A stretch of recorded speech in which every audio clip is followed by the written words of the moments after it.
नमस्कार दोस्तों, स्वागत है आपका BHU वर्ल्ड के ऑनलाइन लर्निंग प्लेटफॉर्म पे।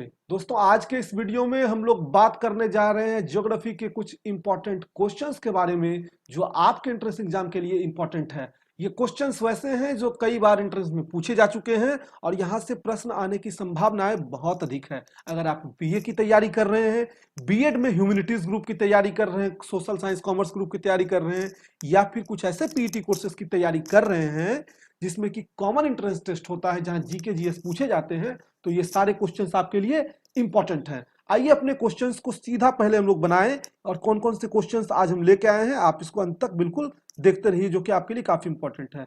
हमारा देखिए पहला सवाल है, which of the following became the first union territory of India to be 100% solar efficient, यानी 100% सौर ऊर्जा पे डिपेंडेंट होने वाला हमारा एकमात्र केंद्र शासित प्रदेश जो है वह कौन है? तो वह है दीव। इसका उत्तर है 2018 में ही दीव जो है वह 100% सोलर एनर्जी पे डिपेंडेंट हो गया था। अब देखिए, जैसे सोलर एनर्जी की बात आ रही है तो यहाँ एक क्वेश्चन और आपके लिए इंपॉर्टेंट हो जाएगा। आईएसए के बारे में मैंने आपको बताया था, इंटरनेशनल सोलर अलायंस। अब आपको बताना है कि आईएसए का मुख्यालय जो है वो कहाँ है। कई बार मैं आपको बता चुका हूं आईएसए के मुख्यालय के बारे में, और हिंट के तौर पे ये बता दूं कि विश्व का एकमात्र ऐसा संगठन है, ऐसा महत्वपूर्ण संगठन है जिसका मुख्यालय भारत में है। चलिए फटाफट कमेंट बॉक्स में पहले बताइए। उसके बाद चलिए दूसरा क्वेश्चन हम लेते हैं। हमारा दूसरा क्वेश्चन है, which state celebrates it's statehood day on 21 जनवरी, यानी 21 जनवरी को भारत का ऐसा कौन सा राज्य है इसमें जो कि अपना राज्य दिवस मनाता है? तो इसका सही उत्तर है मणिपुर। मणिपुर जो है अपना राज्य दिवस 21 जनवरी को मनाता है। लेकिन अब आपकी रिस्पॉन्सिबिलिटी ये हो जाती है कि आपको नागालैंड का भी पता करना है, मिजोरम का भी पता करना है, असम का भी पता करना है, क्योंकि इस तरह के प्रश्न अगर पूछे गए हैं तो अब तो बार बार एक ही स्टेट को रिपीट तो नहीं करेगा। लेकिन चूंकि इसी तरह के प्रश्न पूछे हैं तो ऐसे प्रश्न पूछे जाने की संभावनाएं अधिक हैं, तो आपको अदर स्टेट्स जो है उसके बारे में भी जानना चाहिए। तो नागालैंड का जो है वह होता है 1 दिसंबर को, 1 दिसंबर को जो है यह मनाया जाता है। उसके बाद अगर हम मिजोरम की बात करें तो 20 फरवरी को मिजोरम का स्टेट दिवस मनाया जाता है। और असम का आपको कमेंट बॉक्स में बताना है, ये बहुत इंपॉर्टेंट है असम का। और आपको एक हिंट दे कि भारत का एक बहुत ही महत्वपूर्ण डे जो कि आप लोग सेलिब्रेट करते हैं, हर साल सेलिब्रेट करते हैं, वो भी इसी दिन पड़ता है। तो आप खोज के कमेंट बॉक्स में फटाफट बताइए। और चलिए थोड़ा सा आपको टेस्ट सीरीज के बारे में जानकारी दे दें कि BHU वर्ल्ड की टेस्ट सीरीज जो है डिफरेंट कोर्सेज के लिए वो आ गई है। आप इस टेस्ट सीरीज को ज्वाइन कर सकते हैं। आप एक टेस्ट बिल्कुल फ्री ऑफ कॉस्ट हमारे इस चैनल पे दे सकते हैं। पूरी प्रक्रिया जो है वो नीचे डिस्क्रिप्शन बॉक्स में आपको दे दी गई है, आप उसको वहां से देख सकते हैं। अब एक स्कॉलरशिप टेस्ट हो रहा है, वो बता दें। इस स्कॉलरशिप टेस्ट में आप लोग जरूर हिस्सा लीजिए, क्योंकि ये टेस्ट बिल्कुल आपके एग्जामिनेशन पैटर्न की तरह होगा। जैसे एग्जाम में आप 2 घंटे बैठ के एग्जाम देंगे, 2.5 घंटे बैठ के एग्जाम देंगे, ठीक उसी तरह एग्जाम होगा। तो आपका एक जो है रिहर्सल हो रहा है एग्जाम का। साथ ही अगर आप इसमें टॉप 30 में आ जाएंगे तो आपको जो है free of cost BHU world की टेस्ट सीरीज प्रोवाइड की जाएगी। अधिक जानकारी के लिए आई बटन पर क्लिक करिए या डिस्क्रिप्शन में जो वीडियो दिया गया है उसको देखिए। चलिए अब हम अपना तीसरा क्वेश्चन लेते हैं। हमारा तीसरा क्वेश्चन है, in which state India's longest single lane steel cable suspension bridge inaugurated, भारत की सबसे लंबा सिंगल लेन स्टील केबल पुल किस राज्य में बनाया गया है? तो इसका उत्तर है अरुणाचल प्रदेश। अरुणाचल प्रदेश में जो है बनाया गया है 2019 में यह तैयार हो गया है। और कहां बनाया गया है? यह सियांग नदी पर बनाया गया है, सियांग नदी। अब देखिए आपसे पूछा जा सकता है कि सियांग रिवर जो है वह किस राज्य में है? तो सियांग रिवर चूंकि बनाया गया अरुणाचल प्रदेश में, वहीं की पुल है। अब जब नदी वहां का है तो पुल वहां का है, तो सियांग रिवर इसका जो है अरुणाचल प्रदेश में आता है। चलिए हम चौथे प्रश्न की जो ओर चलते हैं। Which is largest state in India, Bharat में सबसे बड़ा राज्य एरिया के हिसाब से। यहाँ देखिए मैंने एरिया लिख दिया है, लेकिन अगर एरिया नहीं भी रहे, इस तरह से प्रश्न पूछे तो आप वहां एरिया ही मान के चलेंगे और ऑप्शंस के हिसाब से भी देख लेंगे, हालांकि ऑप्शंस के हिसाब में पकड़ में आता है। तो यहाँ पे देखिए कुछ भी ऑप्शंस के हिसाब से आपको पकड़ में नहीं आ रहा है, क्योंकि पॉपुलेशन के हिसाब से भी दे दिया है और एरिया के हिसाब से भी दे दिया है, इसलिए ब्रैकेट में एरिया यहाँ लिख दिया गया है। तो देखिए सबसे बड़ा राज्य जो है एरिया के हिसाब से वह तो हमारा है राजस्थान। लेकिन अब ये सिर्फ आपके लिए इतना इंपॉर्टेंट, राजस्थान इंपॉर्टेंट नहीं है।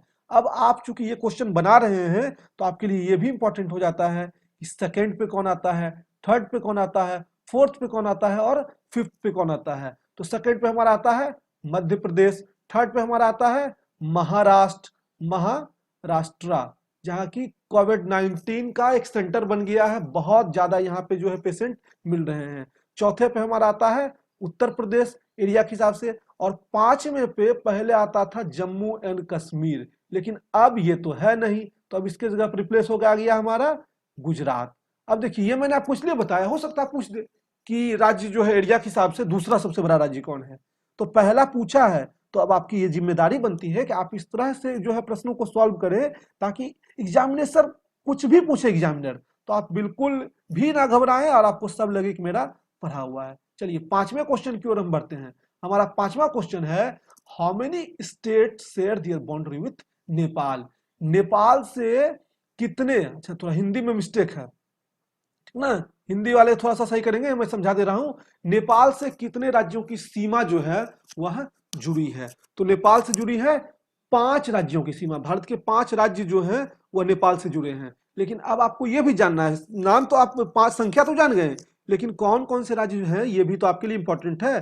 तो सबसे ज्यादा बाउंड्री शेयर करता है यूपी, यूपी के बाद उसका प्रमुख पड़ोसी जो है वह है बिहार, बिहार के बाद उत्तराखंड करता है, उत्तराखंड, उत्तराखंड के बाद करता है सिक्किम, और सिक्किम के बाद एक छोटा सा हिस्सा जो है वो करता है डब्ल्यूबी यानी वेस्ट बंगाल। तो ये 5 राज्य हैं जो कि नेपाल से अपनी सीमाएं साझा करती हैं। हमारा छठा क्वेश्चन है, which southern state have shortest coast line. किस दक्षिण राज्य की कोस्ट लाइन सबसे छोटी है। अब देखिए यहाँ पे आप क्वेश्चन पढ़िए, यहाँ क्वेश्चन आपको फंसाने के लिए दिया गया है।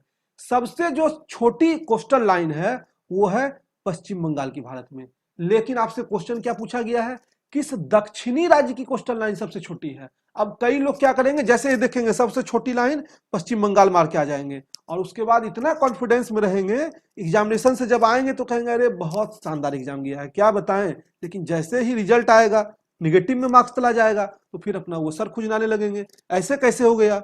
तो इसीलिए एग्जामिनेशन में अपने 24 फेज को जो है वो खुला रखिएगा, क्योंकि एग्जामिनर क्वेश्चन को घुमाता है कई बार बस आपको फंसाने के लिए। तो जैसे ही दक्षिणी राज्य की बात करें, अगर मान लीजिए आपको नहीं पता है तो आप छोड़ दीजिए, निगेटिव तो नहीं होगा ना।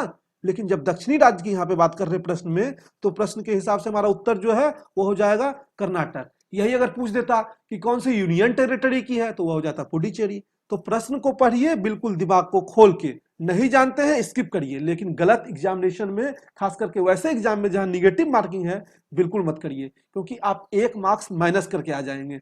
हो सकता है आप 1 मार्क्स के कारण आपका एग्जामिनेशन रुक जाए, तो हर चीज का ध्यान आपको एग्जामिनेशन में देना है। हमारा 7वां प्रश्न है, निम्नलिखित में से किस राज्य की सबसे लंबी अंतरराष्ट्रीय सीमा है। अब आपके पास 4 ऑप्शंस दिए हैं। अब यहाँ पे एक चीज देखिए, आपको थोड़ा सा सबसे पहले तो ये सोचना चाहिए कि भारत की सबसे लंबी सीमा रेखा किस देश के साथ लगती है। तो सबसे लंबी सीमा रेखा जो लगती है वो हमारे पड़ोसी बांग्लादेश से लगती है। तो जनरली हमारा कॉन्सेप्ट जो होगा वो बांग्लादेश के इर्द गिर्द घूमना चाहिए। अगर डायरेक्ट जानेंगे तब तो उत्तर बना देंगे, लेकिन अगर नहीं जानेंगे तो उसके हिसाब से मैं बता रहा हूँ। तब बांग्लादेश से कौन कौन सट सकता है, तो यहाँ पे वेस्ट बंगाल जो है वो सबसे प्रमुख है, जो कि बांग्लादेश से सटा और बड़ा राज्य है।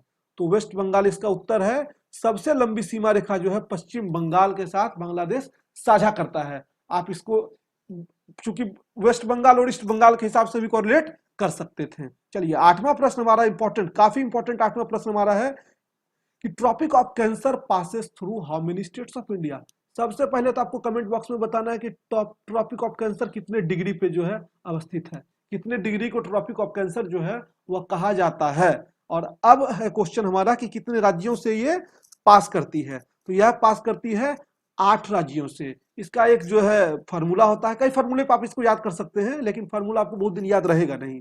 बेसिक आपका कंसेप्ट जब तक क्लियर नहीं रहेगा तो वो आपको याद नहीं रहेगा। तो आप ग्लोब के माध्यम से इसके कंसेप्ट को क्लियर कर सकते हैं, लेकिन अभी फिलहाल क्या करना है, अभी आपको रट लेना है, क्योंकि एग्जामिनेशन में आपका कंसेप्ट चेक नहीं करेगा, आपको बस देखेगा टिक करने आ रहा है या नहीं। तो 8 राज्य पूछा जाता है कभी कभी कि किन राज्य से नहीं गुजरती है।